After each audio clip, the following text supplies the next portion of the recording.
Students, my self doctor शिल्पी जायसवाल। आज हम लोग जिस टॉपिक पे डिस्कस करेंगे वो है कंपैरेटिव पॉलिटिक्स या तुलनात्मक राजनीति। तो तुलनात्मक राजनीति या कंपैरेटिव पॉलिटिक्स का जो कॉन्सेप्ट है वो थोड़ा सा क्लिष्ट मानते हैं बच्चे, थोड़ा सा कंफ्यूज रहते हैं। आइए हम लोग इस पर डिस्कस करते हैं कि कंपैरेटिव पॉलिटिक्स क्या है। अगर हम लोग बात करें कि कंपैरेटिव पॉलिटिक्स क्या है, तो तुलनात्मक राजनीति से अभिप्राय कि राजनीतिक संस्थाओं के तुलनात्मक अध्ययन से है, न कि किन्हीं दो देशों या दो सरकारों की राजनीति या दो संविधानों की तुलना करने से है। राजनीतिक संस्थाएं सरकार अथवा शासन के विभिन्न अंगों, जिनमें कि लेजिस्लेटिव, एग्जीक्यूटिव और जुडिशरी को कहा जाता है, यानी व्यवस्थापिका, कार्यपालिका और न्यायपालिका। तुलनात्मक राजनीति का उद्देश्य क्या होता है कि विभिन्न राजनीतिक जो व्यवस्थाएं हैं, यानी जो पॉलिटिकल सिस्टम है उनका या जो भी पॉलिटिकल इंस्टीट्यूशंस है उसमें एक कंपैरेटिव एनालिसिस करना, एक तुलनात्मक अध्ययन करना। इस कारण से तुलनात्मक राजनीति का जो विषय है वो इतना व्यापक हो गया है कि इसमें संवैधानिक संस्थाओं के अध्ययन के साथ ही साथ जो एक्स्ट्रा कॉन्स्टिट्यूशनल जो इंस्टीट्यूशंस हैं, जैसे कि राजनीतिक दल, दबाव समूह, जाति, धर्म, सामाजिक तत्व इत्यादि का भी अध्ययन किया जाता है। इसलिए तुलनात्मक राजनीति में राजनीति के अतिरिक्त समाजशास्त्र, मानव शास्त्र और अर्थशास्त्र का जो अध्ययन है वो भी सम्मिलित है। अगर हम बात करें कि जो कंपैरेटिव पॉलिटिक्स है उसकी ज़रूरत क्यों पड़ी, क्या उसका इम्पोर्टेंस था, क्यों उसकी ज़रूरत थी, तो अगर हम देखें कि कुछ समय पहले तक केवल ब्रिटेन, अमेरिका, फ्रांस और सोवियत संघ की राजनीतिक प्रणालियों को ही आधारभूत प्रतिमान मानकर ये धारणा बना ली गई थी कि विश्व के अन्य देश भी इन्हीं देशों की नकल करके अपनी राजनीतिक प्रणालियों में करते हैं। यानी जो भी कोई कंट्री बनेगी या कोई भी देश बनता है तो वो अमेरिका, ब्रिटेन, फ्रांस या जो यूएसएसआर था उसी की राजनीतिक प्रणालियों को ही वो कॉपी करेगा या वैसे ही अपनी राजनीतिक प्रणाली को बनाएगा। लेकिन अगर हम देखें तो जब सेकेंड वर्ल्ड वॉर के बाद 1945 का जो दौर था उसमें एशिया और अफ्रीका में नए नए स्वतंत्र देश उभरने लगे और जब ये नए देश जब उभर कर आए तो इन सभी देशों ने ये अमेरिका, ब्रिटेन, फ्रांस और यूएसएसआर की राजनीतिक प्रणालियों को आदर्श नहीं माना, बल्कि इन्होंने ये चाहा कि इनसे भी अधिक अपना एक मौलिक जो राजनीतिक जो व्यवस्था है वो बनाई जाए। इसी के आधार पे जो तुलनात्मक राजनीति है उसका महत्व इतना अधिक बढ़ गया कि अब कंपैरेटिव पॉलिटिक्स एक पृथक विषय के रूप में इसका अध्ययन किया जाने लगा।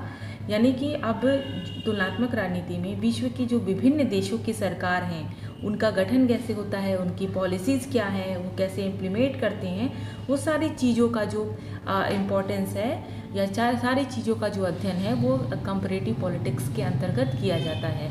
यानी हम बात करें तो कंपैरेटिव पॉलिटिक्स केवल दो देशों की सरकार की बात नहीं है, बल्कि इसमें पॉलिटिक्स से रिलेटेड जो कॉन्स्टिट्यूशनल्स जो इंस्टीट्यूशंस हैं वो और जो एक्स्ट्रा कॉन्स्टिट्यूशनल जो इंस्टीट्यूशन है वो सारी चीज़ों का एक कंपैरेटिव एनालिसिस किया जाता है।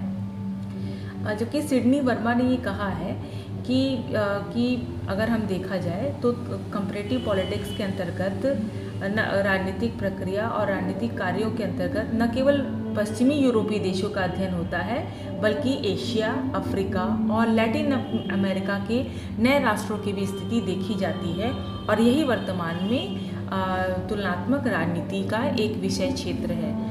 अगर हम हिस्टोरिकल बैकग्राउंड की बात करें कि कंपैरेटिव पॉलिटिक्स का क्या हिस्टोरिकल बैकग्राउंड रहा है, तो तुलनात्मक राजनीति का जो अध्ययन है उसका इतिहास बहुत पुराना रहा है।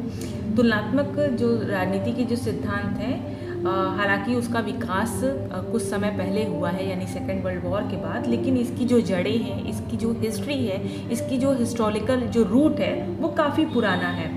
बात करें तो कंपैरेटिव पॉलिटिक्स के जो फादर हैं, यानी तुलनात्मक राजनीति के जो जनक हैं वो अरस्तु रहे हैं। हैरे एक्सटिंग ने ये सही कहा है कि तुलनात्मक राजनीति का क्षेत्र का जो हिस्ट्री है वो बहुत बड़ा, लंबा और गौरवपूर्ण है। राजनीतिक संस्थाओं का सामान्य विश्लेषण, उसके प्रकारों का वर्गीकरण, उसके विभिन्न रूपों का विकास का अध्ययन और अनेकों प्रचलित राजनीतिक व्यवस्थाओं के विभिन्न प्रकारों का अध्ययन उतना ही पुराना है जितना कि विचारों का लिखित इतिहास। भिन्न भिन्न स्थानों पर और देशों में भिन्न भिन्न प्रकार की राजनीतिक संस्थाओं की स्थापना और विकास होते रहे हैं। इसीलिए राजनीतिक विचारक हमेशा ही ये सोचने के लिए बाध्य होते रहे कि इन राजनीतिक संस्थाओं में से, इन पॉलिटिकल जो सिस्टम है, इसमें से बेस्ट कौन है, श्रेष्ठ कौन है, या किस समाज के लिए कौन सी पॉलिटिकल सिस्टम जो है वो ज़्यादा उपयुक्त होगी। यही कारण है कि शुरू में ही राजनीतिक विचारक भिन्न भिन्न राजनीतिक व्यवस्थाओं और संस्थाओं का तुलनात्मक अध्ययन करके उसका निष्कर्ष निकालते रहे हैं। राजनीति और शासन का जो कंपैरेटिव स्टडी का जो परंपरा है हम अरस्तु और उसके पहले से भी पाते हैं। बाद में मैकियावेली, मॉन्टेस्क्यू, ब्राइस, लास्की और फाइनर इत्यादि विचारकों ने इस पद्धति को अपनाया। लेकिन सेकेंड वर्ल्ड वॉर के बाद जो कंपैरेटिव पॉलिटिक्स के क्षेत्र में एक क्रांतिकारी परिवर्तन हुआ और एक इसे नए अनुशासन के रूप में विकसित किया जाने लगा। पुराने विचारकों में एरिस्टोटल या अरस्तु पहला ऐसा राजनीतिक दार्शनिक विचारक था जिसने राजनीति को एक विज्ञान का दर्जा देना चाहा। उसने 158 कॉन्स्टिट्यूशन का एक कंपैरेटिव एनालिसिस किया और जो कि साइंटिफिक मेथड पर बेस्ड था। उसने प्रत्येक राज्य की राजनीतिक स्थिति का विश्लेषण के बाद जो निकाले गए निष्कर्ष के आधार पर उसने राज्य के सिद्धांतों की बुनियाद रखी। अरस्तु ने ही पहली बार पॉलिटिकल साइंस में इंडक्टिव मेथड या आगमनात्मक पद्धति का प्रयोग किया, जिसके अनुसार वस्तु स्थितियों का यथार्थ रूप में निरीक्षण और अध्ययन किया जाता है और वैज्ञानिक ढंग से निरीक्षण के आधार पर निष्कर्ष निकाला जाता है। तुलनात्मक राजनीति का विकास का जो दूसरा जो स्वरूप हमें देखने को मिला वो मैकियावेली और रेनेसां के युग में देखने को मिलता है। इस युग में राज्य को कोई एक डिवाइन इंस्टीट्यूट नहीं माना गया, बल्कि माना गया कि यह एक वर्क ऑफ आर्ट है, एक कलाकृति है और राज्य पैदा नहीं हुआ है बल्कि उसका निर्माण किया गया है, उसका विकास किया गया है।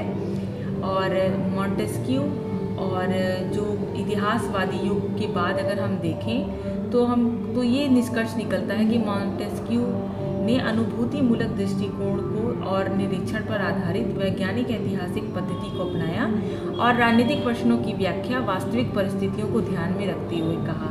उसने स्पष्ट शब्दों में कहा है कि मैंने इस बात पर विचार किया है कि सरकार के विभिन्न रूपों में कौन सा स्वरूप बुद्धि के सबसे अधिक अनुरूप है और मुझे ये प्रतीत हुआ कि स्वतंत्र सरकार वह होती है जो जनता की स्वतंत्र प्रकृति के अधिक से अधिक अनुकूल करे और उसका प्रदर्शन करे।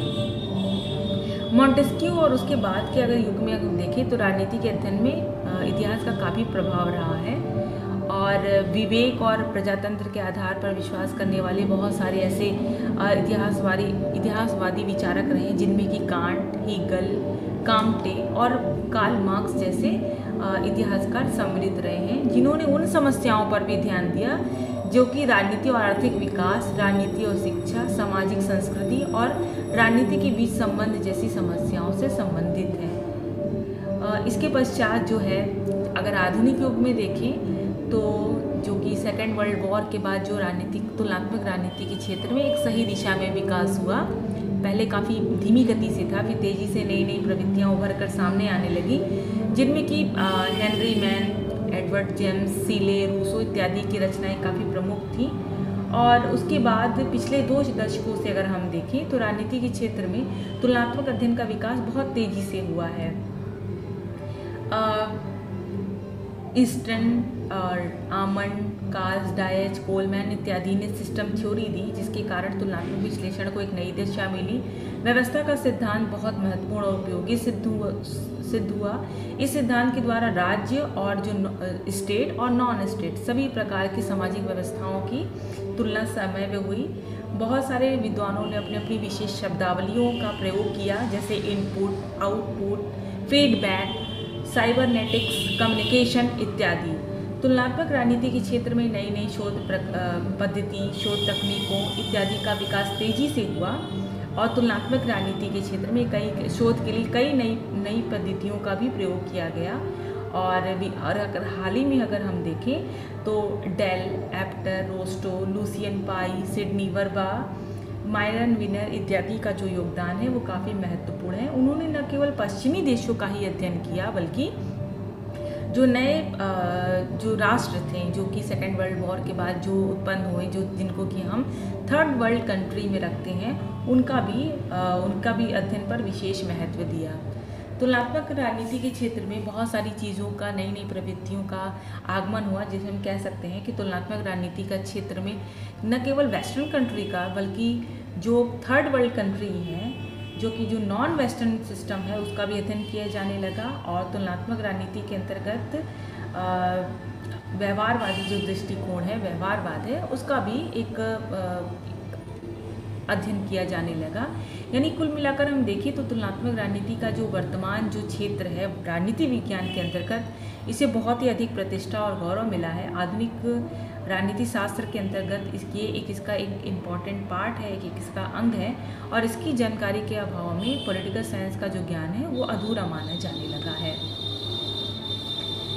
अगर हम बात करें डेफिनेशन की कि तुलनात्मक राजनीति क्या है, अगर हम विद्वानों के अनुसार अगर हम देखें तो एडवर्ड ए फ्रीमैन, जिनकी पुस्तक का नाम वाई वी कंपेरेटिव पॉलिटिक्स है, उन्होंने अपने लिखा है कि तुलनात्मक राजनीति संस्थाओं और सरकारों के विभिन्न प्रकारों का एक तुलनात्मक विवेचन और विश्लेषण है।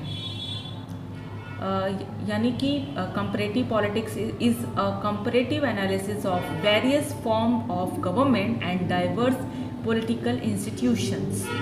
यानी कि यहाँ पर ये सारी जितने भी डेफिनेशन है उससे इसका यही अर्थ निकलता है कि तुलनात्मक राजनीति जो है वो विभिन्न देशों के अब इस समय कंटेम्प्रेरी वर्ल्ड में बहुत सारी कंट्री हैं जिनके हर एक का एक पॉलिटिकल सिस्टम है जो बिल्कुल अलग है। तो जब तक हम कंपैरेटिव एनालिसिस करेंगे नहीं, जब तक हम एक तुलनात्मक अध्ययन नहीं करेंगे, तब तक जो हम नहीं जान पाएंगे कि कौन सी कंट्री का कौन सा पॉलिटिकल सिस्टम जो है वो अच्छा है।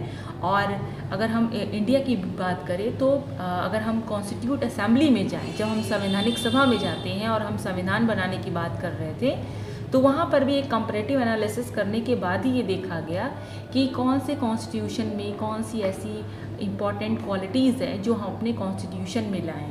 तो एक एग्जांपल हमें वहाँ पे भी देखने को मिला। तो यानी कि कुल मिलाकर अगर हम कहें कि तुलनात्मक राजनीति जो है वह राजनीतिक संरचनाओं और व्यवहारों के जो समानताओं और समानताओं से संबंधित है, और इस विधियों का ही प्रयोग करके हम तुलनात्मक राजनीति अध्ययन का जो है वो राजनीतिक ज्ञान जो है वो हमारा बढ़ता है। अगर हम तुलनात्मक राजनीति की प्रकृति की बात करें तो तुलनात्मक राजनीति जो है जो उसका नेचर है, हम उसको 2 पार्ट्स में डिवाइड कर सकते हैं। और यानी कि यह एक विज्ञान है। कुछ लोगों का कहना है कि इसमें वैज्ञानिक विधि के द्वारा अध्ययन किया जाता है, और जिसमें व्यवहारवादी और स्ट्रक्चरल फंक्शनल इत्यादि ने ले लिया। और अब तुलनात्मक राजनीति जो है एक स्वतंत्र अनुशासन पद प्राप्त कर लिया है। अब एक अलग से ये एक आपका टॉपिक है जिस पर आप गहन अध्ययन कर सकते हैं। इसका विकास हाल ही में हुआ है, यानी कि शुरू से स्टार्टिंग से अरिस्टोटल के समय से लेकर अब तक इसमें काफ़ी चीज़ें विकसित हो चुकी हैं। काफ़ी इसका क्षेत्र जो है वो अधिव्यापक हो चुका है, और इसके विषय के नाम से ही संबंधित है कि इसमें सारी चीज़ों का कि गवर्नमेंट के कितने ऑर्गन्स हैं, उसका प्रोसीजर क्या है, किन तरीक़ों से इसमें अध्ययन किया जाता है, ये सारी चीज़ों का जो एक विश्लेषण है, एक अध्ययन है, एक स्टडी है, ये कंपैरेटिव पॉलिटिक्स के अंतर्गत आप ही इसका अध्ययन कर सकते हैं। अगर हम बात करें कि कंपैरेटिव पॉलिटिक्स और कंपैरेटिव गवर्नमेंट, क्या इन दोनों में कोई अंतर है? तुलनात्मक राजनीति को और अच्छी तरह से समझने के लिए ज़रूरी है कि कंपैरेटिव पॉलिटिक्स और कंपैरेटिव गवर्नमेंट, इन दोनों के बीच में जो डिफरेंस है उसको ठीक तरीके से समझ लिया जाए। तुलनात्मक राजनीति का जो क्षेत्र है वो तुलनात्मक शासन की अपेक्षा बहुत अधिक ब्रॉड है, बहुत अधिक व्यापक है। तुलनात्मक गवर्नमेंट या तुलनात्मक जो पॉलिटिक्स है, तुलनात्मक जो है उसका क्षेत्र काफ़ी व्यापक है। अगर हम बात करें कि कंपैरेटिव जो गवर्नमेंट है उसके अंतर्गत किन चीज़ों का अध्ययन किया जाता है, तो इसमें विभिन्न जो पॉलिटिकल जो सिस्टम है, विभिन्न राजनीतिक व्यवस्थाएं हैं, उनकी क्या क्या संस्थाएं हैं, उनकी क्या क्या कार्य है, इसका एक कंपैरेटिव एनालिसिस होता है, एक तुलनात्मक अध्ययन होता है। जबकि कंपैरेटिव पॉलिटिक्स के अंतर्गत यानी जो तुलनात्मक राजनीति है, इन सभी बातों के अलावा और भी बहुत सारी चीज़ों का भी अध्ययन किया जाता है, जिसे कि हम study of non state politics की संज्ञा दे सकते हैं। तुलनात्मक जो पॉलिटिक्स है उसके अंतर्गत न केवल कानून निर्माण, कानून प्रयोग और शासन के विभिन्न अंगों से संबंधित निर्णयों अथवा राजनीतिक दलों और दबाव समूह जैसे एक्स्ट्रा कॉन्स्टिट्यूशनल संगठनों का ये अध्ययन नहीं होता है, बल्कि इससे आगे बढ़कर राजनीति का एक डीप जो स्टडी है वो किया जाता है। इसमें जो एक्स्ट्रा जो कॉन्स्टिट्यूशनल है या नॉन स्टेट जो पॉलिटिक्स है उसके अंतर्गत आने वाले जो संगठन हैं, जैसे कबीलों, निजी संस्थाओं इत्यादि का भी अध्ययन किया जाता है, जिसका प्रभाव जो है वो मनुष्य के राजनीतिक जीवन पर पड़ता है। यही कारण है कि तुलनात्मक राजनीति के अंतर्गत अर्थशास्त्र, समाजशास्त्र, मानव शास्त्र और जैसे सामाजिक विज्ञानों जैसे बहुत सारे विषय आ जाते हैं। इस प्रकार राजनीति का एक अन्य सामाजिक शास्त्रों से गहरा अध्ययन है, संबंध है और यह एक इंटरडिसिप्लिनरी सब्जेक्ट बन जाता है। साथ ही तुलनात्मक राजनीति के विषयों का अध्ययन विशिष्ट तरीकों और वैज्ञानिक पद्धतियों से किया जाता है, जिसके आधार पे हम ये कह सकते हैं कि इसके अंतर्गत नए नए तरीकों और तकनीकों का प्रयोग किया जाता है। अगर हम बात करें स्कोप की कि कंपैरेटिव पॉलिटिक्स का स्कोप क्या है, तुलनात्मक राजनीति का विषय क्षेत्र क्या है, तो यहाँ पर हम ये देख सकते हैं कि जो परंपरागत जो ट्रेडिशनली कंपैरेटिव पॉलिटिक्स का जो स्कोप था वो काफ़ी छोटा था, काफ़ी सीमित था। अभी भी इसमें काफ़ी प्रॉब्लम क्रिएट थे, लेकिन जैसे जैसे इसमें डेवलपमेंट होता गया ये और अधिक ब्रॉड होता गया और इस समय जो कंपैरेटिव पॉलिटिक्स की अगर हम बात करें कि इसका स्कोप क्या है, विषय क्षेत्र क्या है, कहाँ तक इसका स्टडी किया जा सकता है, तो हम ये देखेंगे कि इसमें जो पहली बात है कि इसमें पॉलिटिकल सोशलाइजेशन यानी स्टडी ऑफ पॉलिटिकल सोशलाइजेशन की बात की जाती है। अब पॉलिटिकल सोशलाइजेशन क्या है? पॉलिटिकल सोशलाइजेशन जो है वो कंपैरेटिव पॉलिटिक्स का एक इम्पॉर्टेंट चैप्टर है, एक महत्वपूर्ण विषय है। राजनीतिक समाजीकरण क्या होती है? पॉलिटिकल सोशलाइजेशन एक ऐसा प्रोसेस है, एक ऐसी प्रक्रिया है जिसके द्वारा राजनीतिक मूल्यों और दृष्टिकोणों के विषय में जानकारी प्राप्त की जाती है।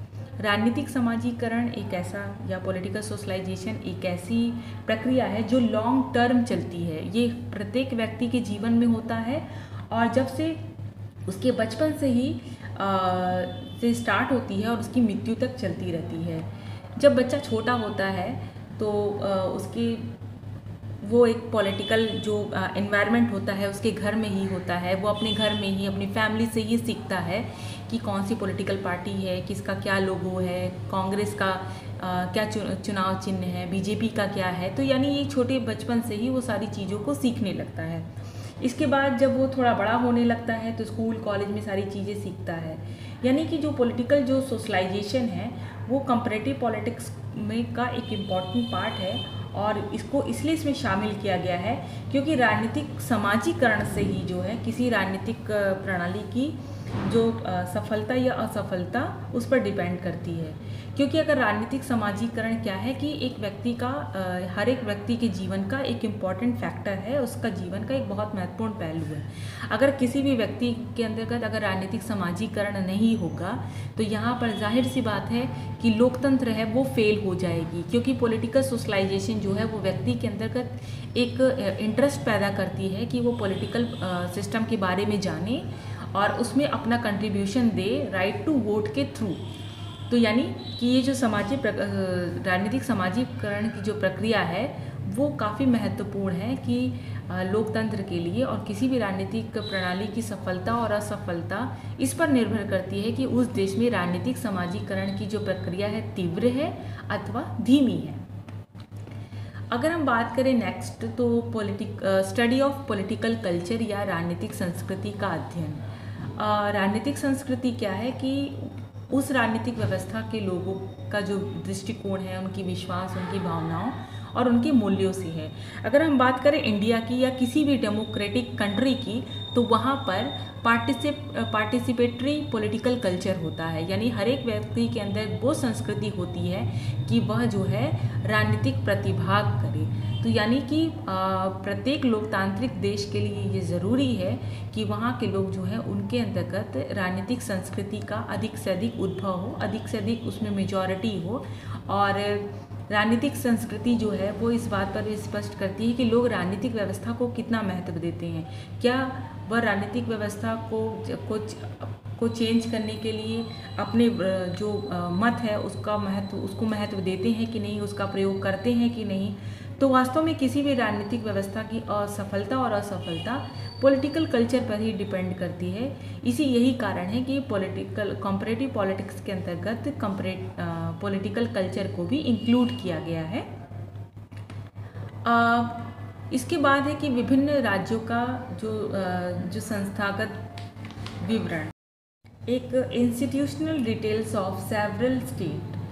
कंपैरेटिव पॉलिटिक्स के जो परंपरागत विद्वान थे उन्होंने कहा कि केवल लेजिस्लेटिव, एग्जीक्यूटिव और जुडिशरी और जो ब्यूरोक्रेसी है उसी को इम्पोर्टेंस दिया।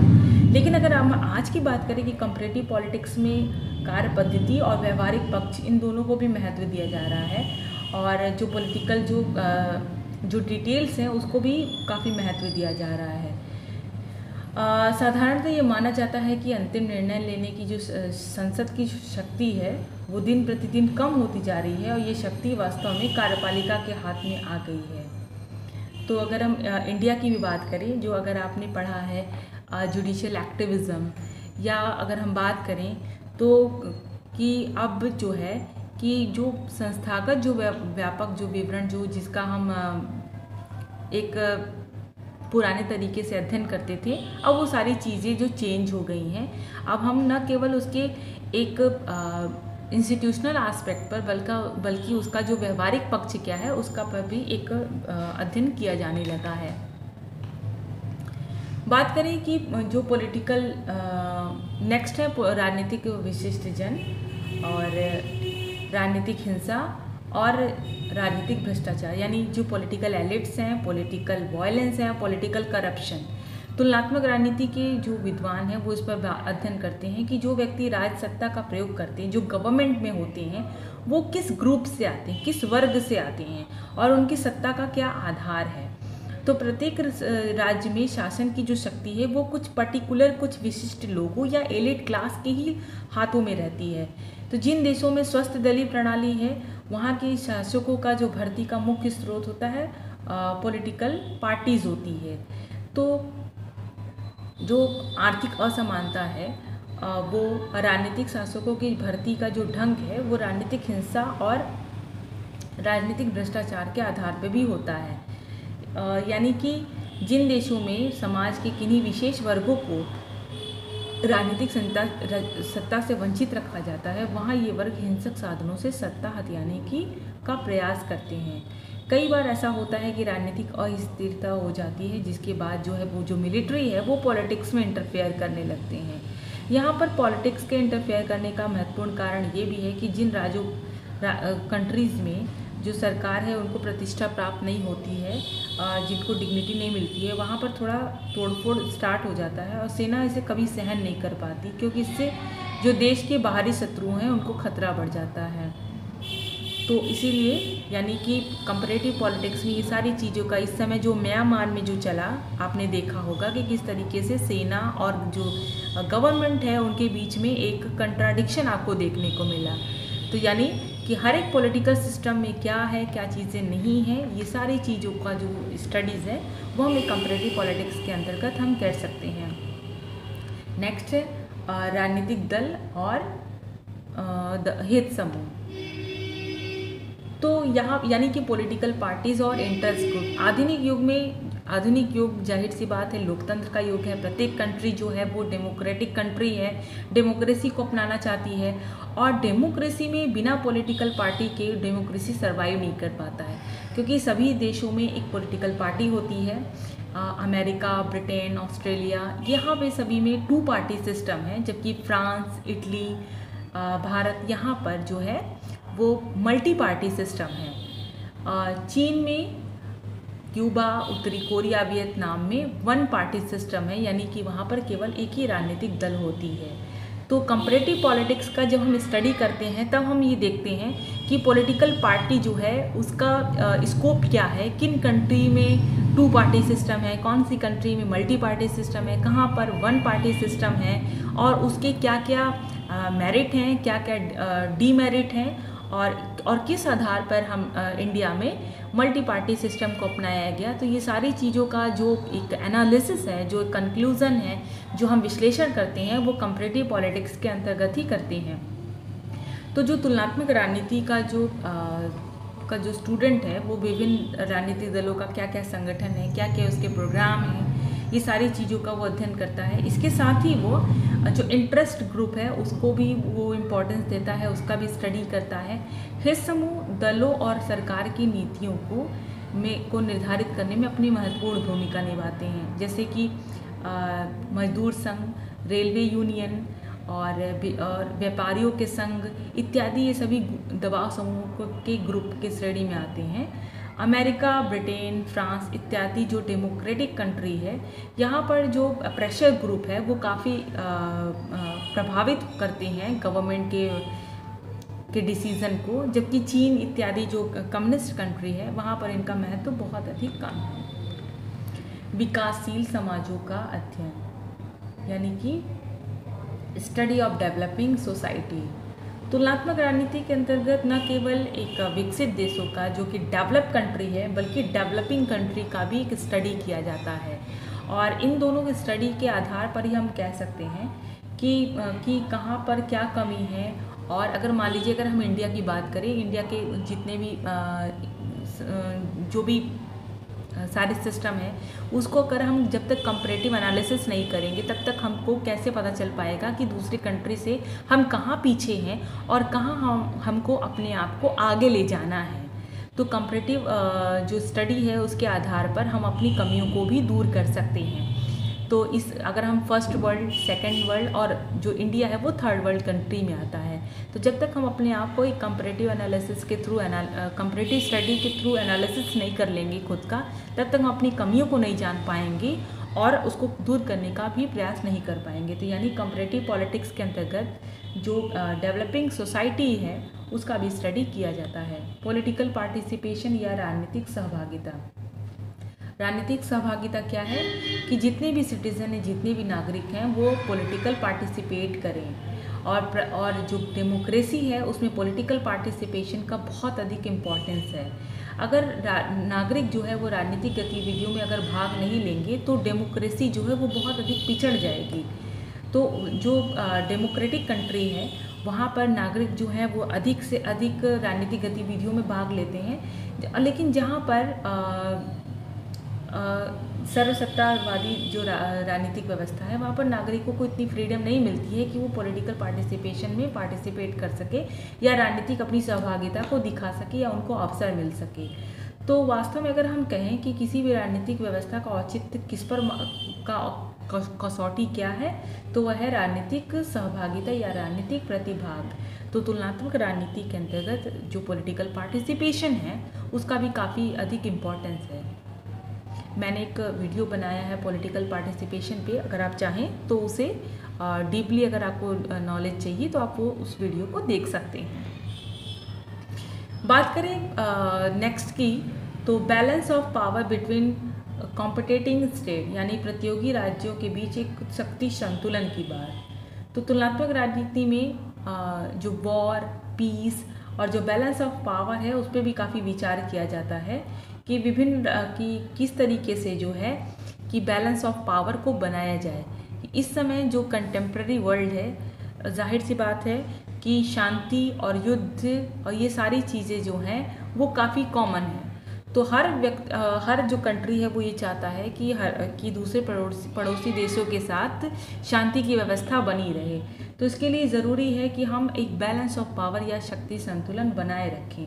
तो यहाँ पे कंपैरेटिव पॉलिटिक्स के अंतर्गत इसमें यह अध्ययन किया जाता है कि जैसे कि जब शीत युद्ध था, जब कोल्ड वॉर की बात थी, तो अमेरिकी और रूसी जो ग्रुप थे उनके बीच उस ग्रुप में जो जो कंट्रीज़ थे उनके बीच में क्या संघर्ष की बात थी, उनके बीच में क्या सहयोग की क्या संभावनाएं थी, और सैनिक और असैनिक गठबंधन का क्या रूप है, विभिन्न देशों की जो विदेश नीति है, जो फॉरेन पॉलिसी है, वो किस पर डिपेंड करता है। तो कोई भी कंट्री हो, उसका जो फॉरेन पॉलिसी है वो डिपेंड करता है उसके नेशनल इंटरेस्ट पे, यानी प्रत्येक जो कंट्री है वो अपने राष्ट्रीय हित को महत्व देता है और उसी के आधार पर उसकी विदेश नीति का निर्धारण होता है। तो यानी कि यहाँ पर अगर हम बात करें तो बैलेंस ऑफ पावर बहुत ज़रूरी है, क्योंकि वर्तमान समय में लगभग प्रत्येक देश जो है वो एटम बम उनके पास है।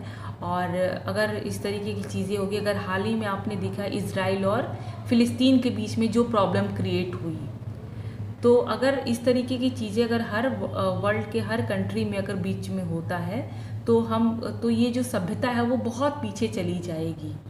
तो यानी कि जो बैलेंस ऑफ पावर की बात है वो सारी चीज़ों का भी जो अध्ययन है वो कंपैरेटिव पॉलिटिक्स के अंतर्गत भी देखा जा सकता है। नेक्स्ट जो है वो मूल्य निरपेक्ष राजनीतिक सिद्धांत है कि राजनीतिक सिद्धांत जो है उन्होंने व्यवहारिक स्वरूप अधिक ले लिया है और मूल्य निरपेक्ष जो है वो सिद्धांत को काफ़ी इम्पोर्टेंस उसने दिया है। लास्ट में हम कंक्लूज़न में कह सकते हैं कि कंपैरेटिव पॉलिटिक्स जो है वो क्या है, उसका क्या इम्पोर्टेंस है, उसका क्या उपयोग रहा है, क्या महत्व रहा है। तो हम कह सकते हैं कि तुलनात्मक राजनीति के आधार पर हम किसी भी राजनीतिक व्यवहार को समझ सकते हैं कि कोई भी राष्ट्रीय या अन्य राष्ट्रीय या अंतर्राष्ट्रीय राजनीति का जो व्यवहार है वो कैसा है। और इसके साथ ही साथ हम कह सकते हैं कि राजनीतिक व्यवस्थाओं के बीच में क्या सिमिलैरिटीज़ है, क्या डिफरेंसेस है, उसको समझने में हमको सहायता मिलती है। इसके साथ ही नॉलेज मिलती है कि किसी भी पॉलिटिकल सिस्टम के बारे में, किसी भी कंट्री के पॉलिटिकल सिस्टम के बारे में अगर आपको नॉलेज चाहिए तो आप कंपैरेटिव पॉलिटिक्स के आधार पर हम जान सकते हैं। अगर हमें भी जानना हो कि इस पॉलिटिकल सिस्टम के क्या क्या मेरिट हैं, क्या डीमेरिट हैं, तो वो हमें कंपैरेटिव पॉलिटिक्स उसका ज्ञान देता है। इसके साथ ही राजनीति को एक साइंटिफिक स्टडी के रूप में पेश करता है और इसके बाद पॉलिटिकल जो थ्योरीज़ है उसकी पुनर्प्रमाणिकता करता है। और इसके साथ ही साथ जो राजनीति की जो रियलिटी है, जो पॉलिटिकल रियलिटी है, उसको जानने में हमारी मदद करता है। तो ये कह सकते हैं कि जो पॉलिटिकल जो कंपैरेटिव जो पॉलिटिक्स है उसका काफ़ी महत्वपूर्ण योगदान रहा है। और अगर हम बात करें तो कंपैरेटिव पॉलिटिक्स के आधार पर ही हम विश्व के सारे देशों के बारे में या कुछ देशों के बारे में हम जान सकते हैं और वहाँ कंपैरेटिव एनालिसिस करने के थ्रू हम किसी भी कंट्री या पॉलिटिकल सिस्टम के मेरिट और डीमेरिट को हम उसका विश्लेषण कर सकते हैं, उसका एनालिसिस करते हैं। अगर आपको ये मेरा वीडियो अच्छा लगा तो please like, share and comment and subscribe ज़रूर करिएगा। Thank you.